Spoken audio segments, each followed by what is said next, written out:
Shalom, saya ingin berbagi saja dari apa yang saya renungkan.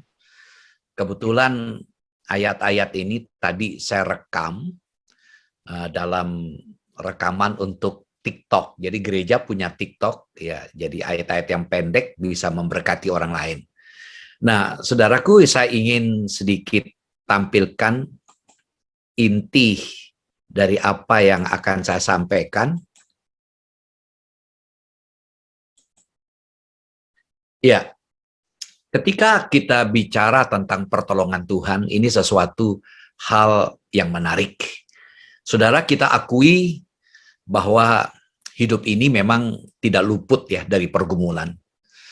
Ya, berapa hari yang lalu kita mendengar kabar ya, pertama suami dari Anita dipanggil Tuhan. Ya, saya tidak menyangka juga secepat itu. Bayangan saya tidak separah, tapi Tuhan punya maksud yang lain. Lalu kemarin kita dikejutkan aktivis yang betul aktif juga di gereja, yaitu Angel dengan bayi ya, yang sebenarnya rencana akan dilahirkan Agustus, dipanggil Tuhan juga. Sungguh betul-betul kita merasakan sebuah pergumulan. Nah, karena itu Pak Samsul mengambil gagasan, bagaimana walaupun ya cukup berat mengumpulkan orang di jam siang gini, alasannya karena tanggal merah. Jadi kebetulan karena PPKM ya sudah, saya pikirnya malam hari. Tapi karena malam juga saya ada acara doa bersama. Ya. Nah saudara, hidup memang tidak lepas dari pergumulan. Hidup kita ini tidak seperti karpet merah ya, yang dibentangkan lalu kita jalan di atas, semuanya lancar. Nah kita belajar dari keluarga Betani. Dalam Yohanes pasal 11 ayat 1-44, kita melihat sebuah pergumulan yang dihadapi oleh Maria dan Marta karena Lazarus sakit, ya tentu sakit keras. Nah saudara, Maria dan Marta, ya dia tahu kalau ini pergumulan yang berat bagi dia. Saya begitu yakin sakitnya Lazarus bukan sakit biasa, sakit yang parah. Tapi Marta dan Maria memiliki keyakinan bahwa Tuhan Yesus sanggup menolong dia. Sehingga Marta Maria menghubungi Tuhan Yesus. Tetapi ada satu yang menarik kalau kita mengamati dalam Yohanes 11 ayat 1-6, ya. Justru dalam ayat 6 secara khusus, Tuhan Yesus malah tidak meresponi seperti terkesan begitu sengaja menunda perjalanan, ya menunggu 2 hari. Yesus tidak berangkat. Sebenarnya ini sesuatu yang urgensi, sesuatu yang mendesak, yang harus ditanggapi, diresponi oleh Yesus. Tapi Yesus tidak bersegera. Biasa kalau orang minta tolong itu maunya cepat begitu. Nah saudara, apa yang kita pelajari di sini? Dengan adanya penundaan, apakah Yesus itu sudah tidak lagi mengasihi Lazarus? Apakah Yesus tidak lagi mengasihi Maria dan Marta? Nah, kita belajar di sini, saudara, bahwa dalam pergumulan hidup ini, kita tidak boleh meragukan kasih Tuhan. Nah, kita lihat dalam Yohanes 11 ayat yang kelima, dikatakan, Yesus memang mengasihi Maria dan kakaknya dan Lazarus. Nah, pernyataan ini menarik. Yesus mengasihi Maria, Marta, dan Lazarus. Nah, pertanyaannya, kalau memang mengasihi, kenapa tidak segera menolong? Dan ini pun yang seringkali kita rasakan. Kita berdoa, ya kita menggumuli masalah kita. Ada banyak permohonan-permohonan yang kita sampaikan. Kenapa Tuhan tidak tolong? Ya. Lalu, kalau memang Tuhan mengasihi, kenapa Tuhan membiarkan? Seperti ada kesan pembiaran.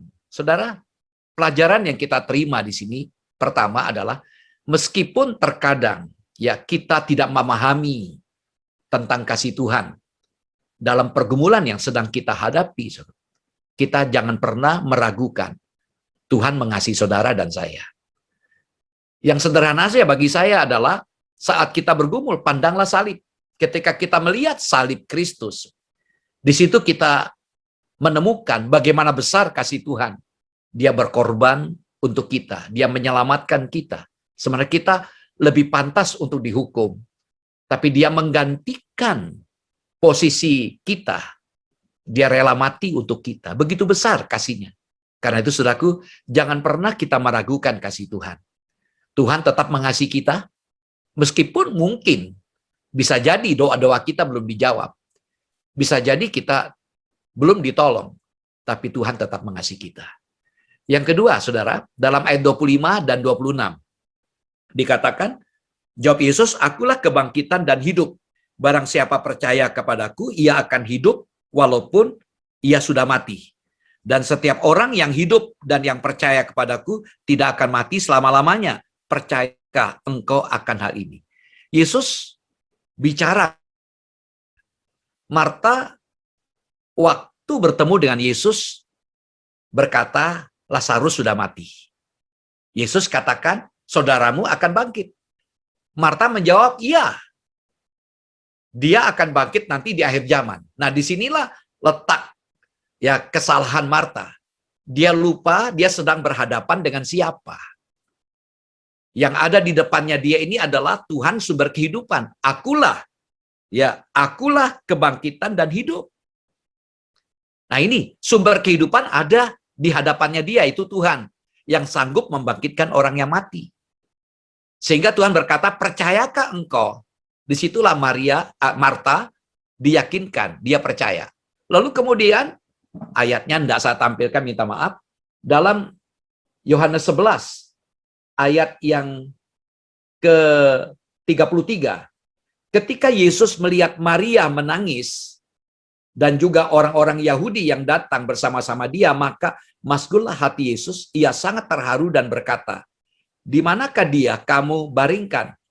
Jawab mereka, Tuhan, marilah dan lihatlah. Maka menangislah Yesus. Kepada Marta yang meragukan ya kemahakuasaan Tuhan, Yesus berkata, akulah kebangkitan dan hidup. Kepada Maria yang duduk menangis, Yesus berkata, aku juga ikut empati. Aku juga merasakan kesedihanmu. Dengan mengatakan di Alkitab, Yesus juga menangis. Saudara, jangan pernah meragukan pribadi Tuhan. Dia ada di tengah-tengah kita, dia ada di tengah-tengah persoalan kita, dia ada di tengah-tengah pergumulan kita. Meskipun terkadang sulit sekali untuk mengenal Tuhan di saat kita menggumuli masalah yang sedang kita hadapi. Karena apa? Yang kita lihat adalah masalah kita. Yang kita lihat adalah problem kita. Yang kita lihat adalah beratnya hidup ini. Sehingga kita merasa meragukan. Apakah Tuhan itu betul ada? Apakah Tuhan itu hadir? Apakah Tuhan itu mengerti saya? Ya, seringkali kita merasakan Tuhan tidak peduli, Tuhan tidak perhatikan. Lihat, kepada Marta diyakinkan, akulah sumber kehidupan itu. Ya, kepada Maria, aku juga ikut merasakan kelemahanmu. Kalau kita bandingkan dalam Ibrani 4:15, imam besar kita itu Yesus turut merasakan kelemahan kita. Dia pernah menjadi manusia seperti kita. Artinya apa? Setiap tetesan air mata kita tidak lepas dari pandangan Tuhan. Daud ketika dia bergumul dalam Mazmur 56, ketika dikejar oleh Saul, bahkan ditangkap oleh orang Filistin di Gab. Dia berkata, ya, Tuhan menghitung, ya, dia menghitung, mendaftarkan setiap tetesan air mata. Dia taruh air mata itu ke dalam kirbatnya. Artinya tidak ada masalah yang tidak diketahui oleh Tuhan. Segala sesuatu yang terjadi itu ada dalam pengetahuan Tuhan. Yang terakhir, yang ketiga, yang kita pelajari di bagian ini. Nah, dalam ayat 6, tadi kita melihat Yesus menunda. Lalu dalam ayat 14-15, ini sesuatu yang menarik, saya baca 15 saja. Syukurlah aku tidak hadir pada waktu itu. Jadi ada informasi Lazarus sudah meninggal. Tapi Yesus berkata, syukur aku tidak hadir. Dia sudah menunda, bahkan mensyukuri coba. Ya, kalau kita tidak teliti, kita merasakan, wah, Tuhan ini tidak mengasihi. Kalau kita lihat di dalam ayat 15 saya bacakan, tetapi syukurlah aku tidak hadir pada waktu itu Sebab demikian lebih baik bagimu supaya kamu dapat belajar percaya. Jadi rencana Allah itu ada yang lebih baik yang ingin disampaikan. Lalu ayat 43-44, Yesus bersama Marta Maria bersama dengan orang-orang banyak datang ke kuburnya Lazarus. Lalu Yesus berkata, Lazarus bangkit keluar. Lazarus yang sudah mati 4 hari bangkit berjalan. Nah saudara, jangan pernah kita ragukan rencana Tuhan dalam hidup kita. Meskipun untuk itu Tuhan itu seolah-olah menunda pertolongannya. Ya, tapi Tuhan punya rencana yang jauh lebih indah untuk kita. Karena itu saudaraku, ada 3 poin. Pertama, jangan ragukan kasih Tuhan. Yang kedua, jangan ragukan ya pribadi Tuhan. Dia Tuhan maha hadir dan maha tahu. Yang ketiga, jangan pernah ragukan rencana Tuhan. Rencana Tuhan tidak bisa dapat dibatalkan. Rencana Tuhan bagi kita terus berjalan. Pasti ada yang baik, yang jauh lebih indah yang akan Tuhan nyatakan kepada kita. Biarlah renungan ini menggugah kita untuk menyadari pertolongan Tuhan sampai detik ini masih ada. Sebagai contoh penutup, seorang opa umurnya 100 tahun. Beliau ini namanya Selamat. Seperti namanya menarik, umur 100 tahun, jemaat dari gereja Betani, Kuwu. Seringkali saya diundang melayani di sana. Dia kena COVID. Dan luar biasa, dia pendoa syafaat. Sekarang pulih. Jadi kalau Tuhan punya maksud, tidak bisa dibatalkan. Karena itu kita belajar. Kalau toh tidak ditolong, bukan berarti rencana Tuhan itu gagal. Biarlah apa yang saya bagikan ini membuat kita tambah diyakinkan. Kita percaya ya bahwa Tuhan mengasihi kita. Kita percaya ya Allah memiliki pribadi yang luar biasa, selalu ada, tinggal bersama kita. Kita percaya rencana Tuhan itu indah. Tuhan Yesus memberkati. Saya serahkan pada Mas Samsul.